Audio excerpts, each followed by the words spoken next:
Recently, I bought the cheapest Land Rover Defender on the internet for a bargain price of just £2,000. And as you can see, she's an absolute beauty.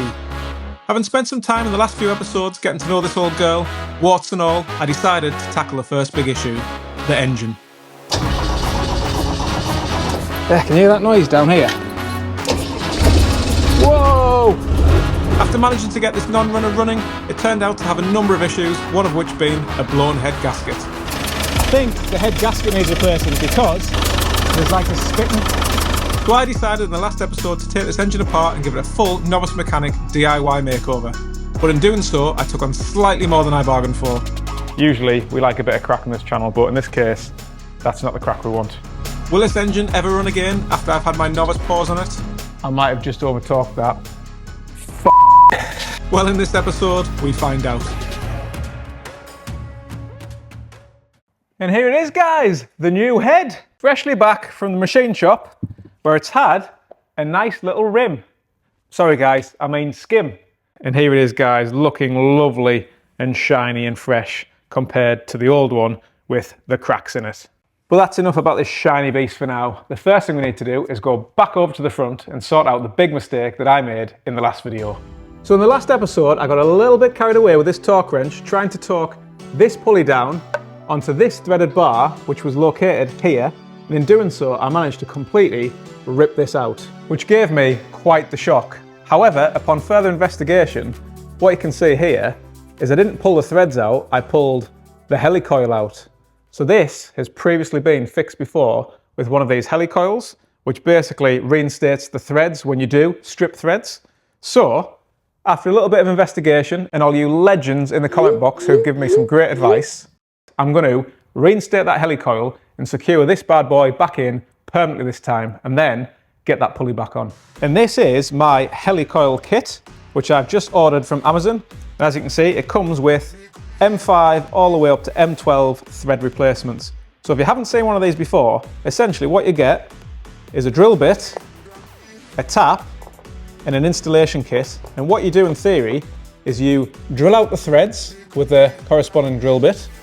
You then take your thread tapper, re-tap the threads, which puts slightly larger threads in, which then allows you to install one of these helicoils, which thread into the slightly larger diameter threads that you put in with this tap.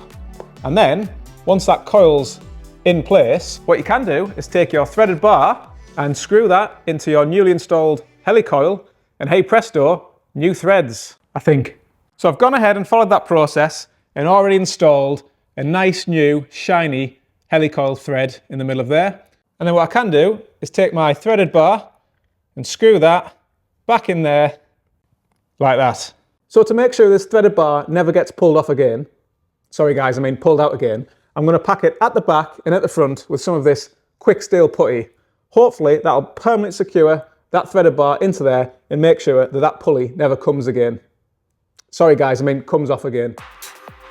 So the first thing to do is just get the quick steel putty and chop a fresh piece off the end. Then I can roll it around in my hands and make sure the two compounds are fully mixed together, because this is what makes it hard. Next, I can just test fit to make sure I've got the right amount for the hole, and then using a screwdriver I can pack some at the back but also pack some at the front to make sure that hole is fully lined before we put that threaded bar back in. Next, I can just tighten down that threaded bar with some grips and then go around and scrape off any excess quick steel putty and just make sure the front of that is smooth and flat. Finally, one last test fit the bolt to make sure the threads are clean, and job done. And there we go guys, bolt back in. So in a good hour or so, that should be rock solid and permanently fixed in place, and then we can get that pulley back on. Well, you let me know in the comment box down below, is that a good fix? Have I done a good mechanical thing there? Or do you have serious concerns and reservations about the structural rigidity of that bolt? If so, you let me know, but in the meantime, I'll see you guys back at the bench. So this is a new head, and as you can see, the part number is HRC 2281. And if we look at the old head, it's HRC 2281. So that's good, because what we're putting on is a like-for-like OEM head and not a cheap aftermarket Chinese one. The new head's been skimmed and it's lovely and flat and smooth now. The guy at the machine shop said it did have a little bit of a low spot here, so it was just as well that I took it there and got it skimmed. So hopefully now, fingers crossed, we'll have a lovely leak-free seal in that head gasket. Obviously the older one had all of this pitting and holes here from the erosion. erosion. And also we had the cracks between the valves here and here. And the new one is completely crack-free, which is absolutely fantastic. So the only crack we'll be getting in this garage is from me. There's just a few things we need to do to get this new one ready to go back on there, and that's swap a lot of these parts over. So we need to take off the exhaust studs and the inlet manifold studs and put them back in up there. We need to take out the injectors and give them a clean and put them back in here. We also need to take off this thermostat housing and put it on here with a fresh gasket. And while we're on, we'll also replace the thermostat that goes inside there. And then finally, there's some kind of coolant connection, hose connection pipe there that needs screwing out and popping into that hole there. Right, so there's quite a bit to be getting on with, so let's get on with that now, get that done, and then we can put the head back on here. So the first job is to remove the springs from the new head so we can change over the valve stem seals. We do this by taking a compressor tool to take the spring off. That then gives us access to the valve stem seals that slide off the valves, and it's these little things that stop oil leaking down the valves and into the combustion chamber. The springs are held in place with these little collars that just go around the top of the valve, and it's the spring that keeps these in place. So with the first spring off, we can flip the head over and slide out the valve. And you can see just how dirty it is, and also some bits of metal swarf left over from the head skim.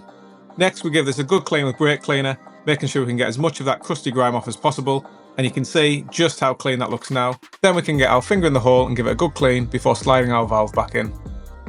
Carefully flipping the head back over, we can then replace the valve stem seal with a new one.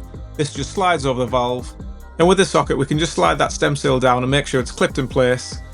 Next, we can carefully position the spring back over the valve, and with a little bit of manoeuvring and a little bit of extra force, we can put those valve head collars back in place, and that is what keeps the spring secured. Woo!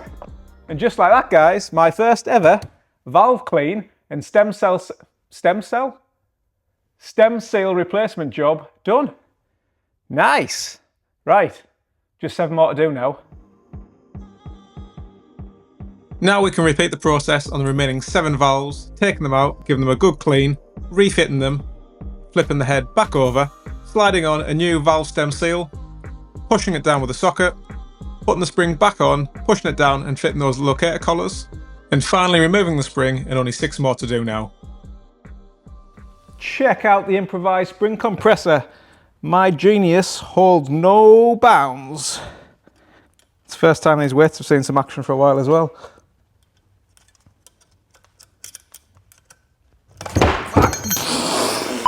Edit that one out. Bastard. Next, we can move on to the old head and start removing the intake and exhaust manifold studs.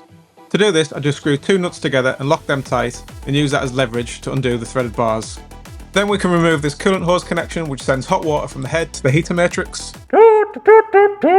Saxophone. Now we can turn our attention over to the thermostat housing, which are held on with these 3 bolts that take a little bit of negotiation to get off.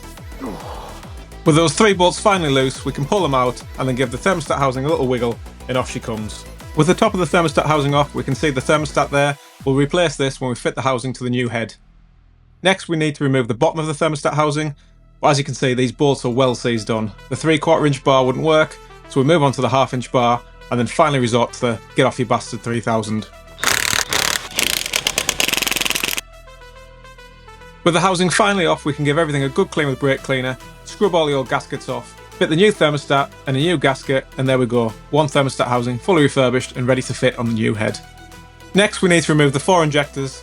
These are held in place with these funny shaped clamps and a nut. Once we've undone the nuts and taken the clamps off, we can take a 17mm spanner, give the injectors a little wiggle left and right, and then hopefully they should slide out. And this one is particularly dirty. Ugh. They don't like it up on Mr. Mannering. And with a bit of brake cleaner, bosh, shiny and new once again. And we just follow that process for the other 3, and there we go. 4 injectors ready to go on the new head.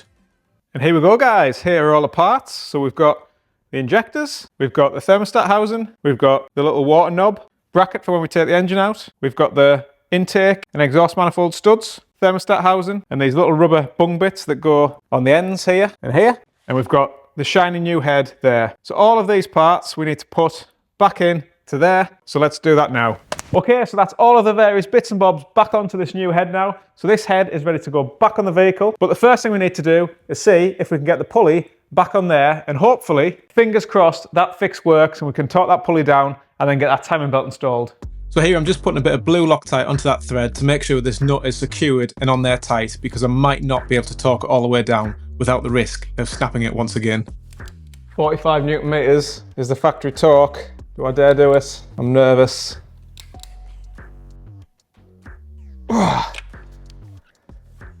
That's as tight as I dare do it. That'll do. Let's get the belt on. So to fit the new timing belt, we just align the belt around the cogs and make sure everything's lined up correctly. Then we can take the new tensioner pulley and put that in place. Obviously this is the wrong side, so I have to go back and redo that in a second. With the tensioner pulley now back in the right place and all the timing marks lined up correctly, we can fit a torque wrench to this little square hole here and pull 20 Newton meters worth of tension on this pulley and then nip that bolt down. And that is job done. Yeah boy! So that's the timing belt on. All we've got to do now is take out this pin and take out the one that's in the crankcase, and then hopefully, fingers crossed, we can turn this around and everything will be okay. I think.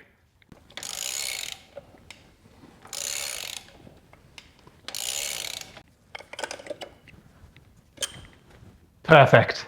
Now we can turn our attentions over to fit the new head gasket, a 3-dot thickness one, which is exactly the same as the one we took off previously. Ooh, shiny. Here I'm just giving the block one final clean to make sure it's free of any contamination or debris that may affect the head gasket once it's fitted. Next I check the locator dowels in the head, because this is what the head gasket fits onto, and then the head locates on to make sure it's exactly lined up when we put the bolts in place. Cock and balls. Next we can give that head one final clean as well to make sure it's free from any contamination or debris that might affect that gasket seal. Then taking the head slowly and carefully over the vehicle, we can climb back up and position it down carefully on top of the new gasket, and then align the head to those locator dowels and let it pop in place. Then just giving it one final check, making sure it's all lined up correctly, we can then put the bolts in. Right guys, that's all the new head bolts in. I've got the Bible, aka the Haynes Manual, aka the Book of Lies, as many of you said in the comment box. Well, this gives me the torquing sequence for this head and also gives me the torque specifications. So apparently I have to go around and torque them all down in that special order to 40 Newton meters. Then I need to go around and tighten them all to a further 60 degrees, and then go around a final time and tighten them all a further 60 degrees. So that'll be 120 degrees in total. So let's get to that now. So using a torque wrench I can torque the bolts down to an initial 40 Newton meters, and then using this gauge I can torque the bolts down a further 60 degrees plus a further 60 degrees. 18. Woo! Right guys, so we're making really good progress. So I've got the head back on now, that's all been torqued down to the correct specs. What we're going to do next is get these piston push rods and put them back in order from front to back, 1 to 8. Then we can put our rocker arms back on. And then what we'll do is we'll turn this timing belt over one more time just to make sure nothing inside is clashing or banging or basically touching things that shouldn't be touching. And then once we're okay with that, we'll re-tension this tensioner one final time and re-torque these bolts one final time. And then we should be ready to put everything back on here. We'll put the timing case on, we'll fit this new water pump, we'll get these new belts put on and basically bolt everything back to the head, back to the engine, connect all the fuel lines, coolant lines, put the radiator back, and then hopefully, fingers crossed, she runs when we turn the key over. And the push rods just slot back in the holes that they came out of, dead easy. Right, next up I'm going to put that rocker arm back on, but before I do, I'm just going to put a little bit of lube on these maintenance surfaces because nobody likes to put anything in dry. So with everything suitably lubed, we can put the rocker arms back on and just make sure the rockers line up with the push rods and everything looks okay. Whoops, nearly forgot to put these little helmets on. I don't think that's what they're technically called, but they look like little helmets. And with the little helmets back on the valve springs, we can then torque the rocker arm down, and that's another job ticked off the list. Right guys, that's the rocker arm. All the rockers back on. Let's turn this around and see if there's any interference, and if not, we're good to go. We can get this cover back on, the water pump, and then just start fitting everything else back to the engine.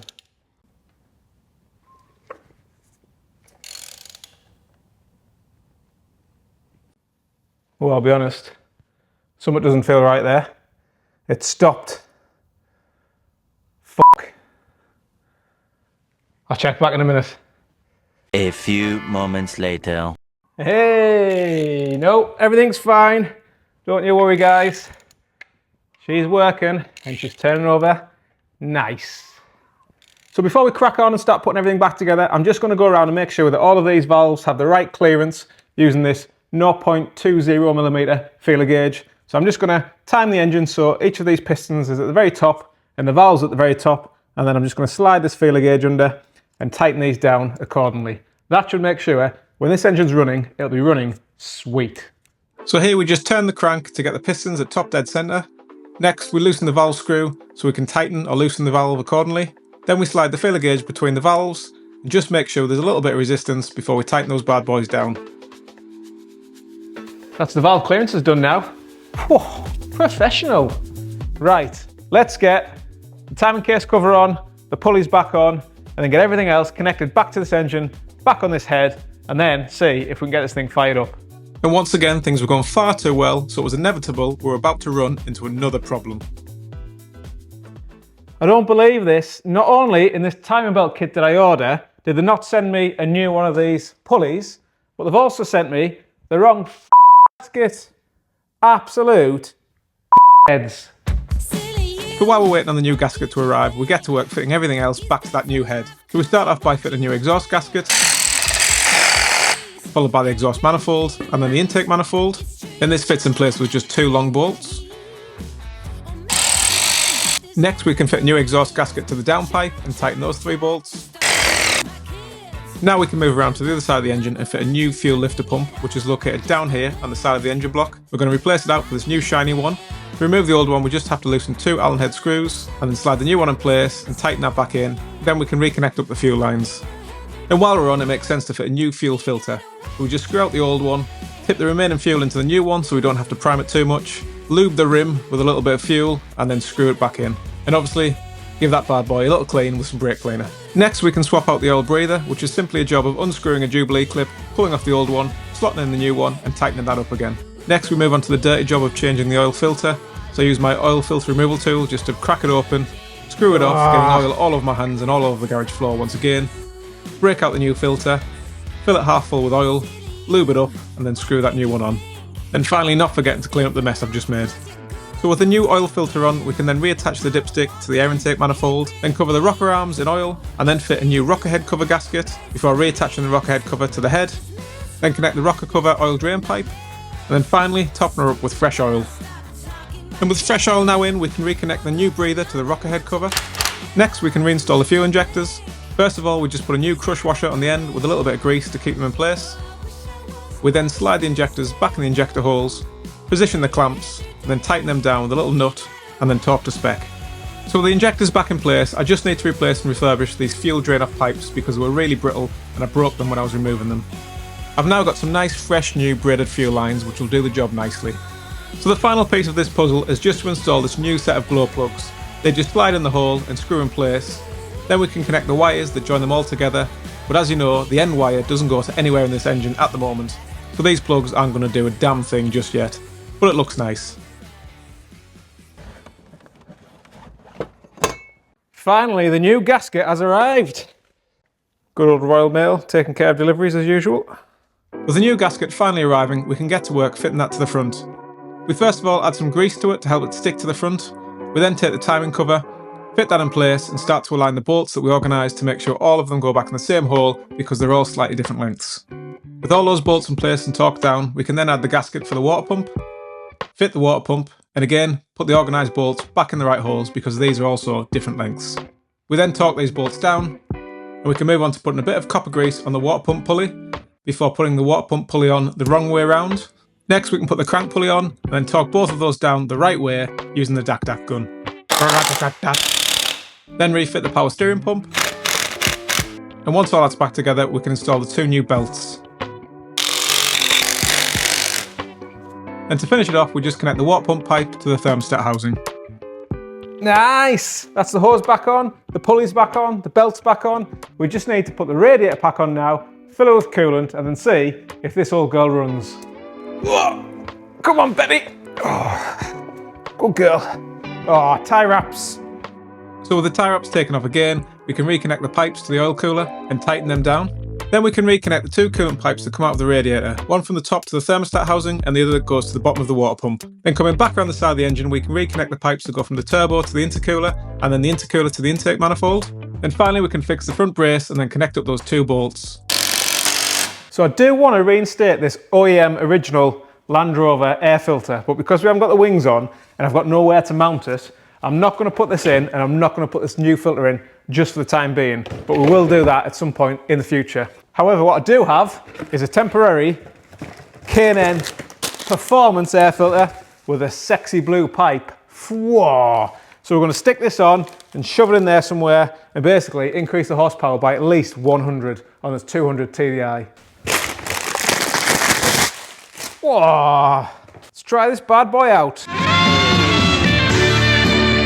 Yep, that'll work. Just look at it. Right guys, that is now everything back on that we took off and back together. All we've got to do now is put some coolant in it. And to do that, I'm going to use my coolant vacuum tool. I'll rig up, suck all of the air out of the coolant system, create a vacuum, and then suck the coolant in. Easy as that. One final top up with coolant and we're ready to start this bad boy. Right, that's all the coolant in. I think we're ready to fire this puppy up. Right guys, battery's connected. I've disconnected the fuel pump wire. I'm just going to try turning the engine over a couple of times to make sure there's no issues. The pistons aren't banging against anything. She shouldn't fire up. Let's give it a go. I'm nervous and excited at the same time. I've taken a lot of things apart and putting a lot of things back together, and I am no mechanical expert. Here we go. Well, that's pretty good. That means there's no pistons banging on stuff. Right, let's connect this fuel pump wire. Wish me luck, guys. Out of gear. Ignition on. Yes! Oh, you beauty! Let's have a good look around, guys.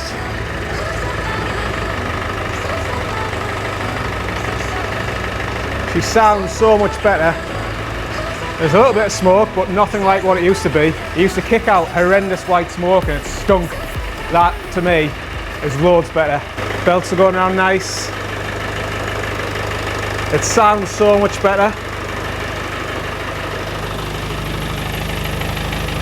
Can't see any leaks just yet. Look at the air filter! Sucks like a Dyson! Oh man, I am so pleased. Right, let's get this outside and up to temperature.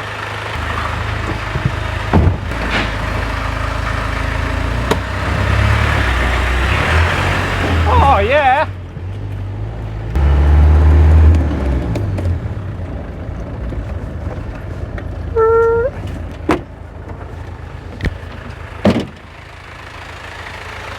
So while that's getting up to temperature, let's check to see if the alternator is still working.